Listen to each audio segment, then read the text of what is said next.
Hey now, my name is Nick from Board Game Brawl, and this is your Kickstarter update. And while the big news may be that Zombicide Black Death has become the most funded tabletop project of all time, thankfully because Exploding Kittens was put into another category, there are plenty of other Kickstarter projects that are worthy of your attention. Let's take a look.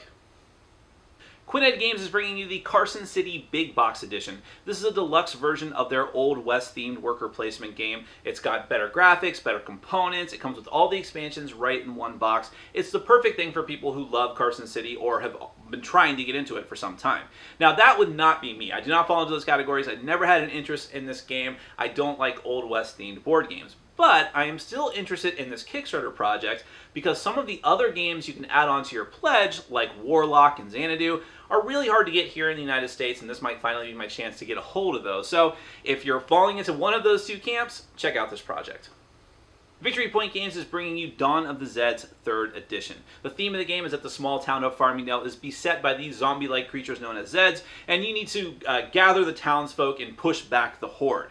Now, first off, I've become a bit of a fanboy for Victory Point Games. Despite their component quality, some of their games like Darkest Night are phenomenal. And I've held off on getting the previous edition of Dawn of the Zeds because they just looked ugly and they were only solitaire. But this new edition of the game has new artwork that looks fantastic, and it allows for cooperative play with other players. So really, this seems like a hit. It comes very well regarded, the previous editions.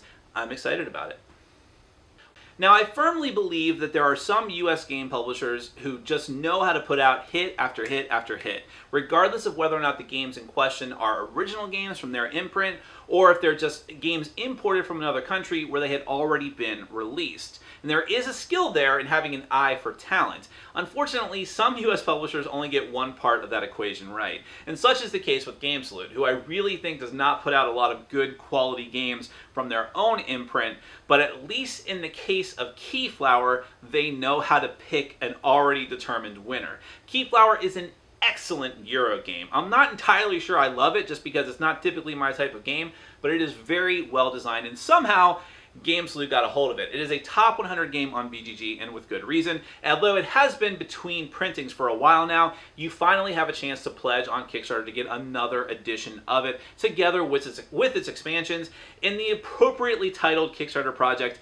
Keyflower is awesome. So if you've been longing for a copy of this game, now's your chance to finally get it. My name is Nick from Board Game Brawl. You can check me out at youtube.com/BoardGameBrawl. This has been your Kickstarter update, and save Hannibal.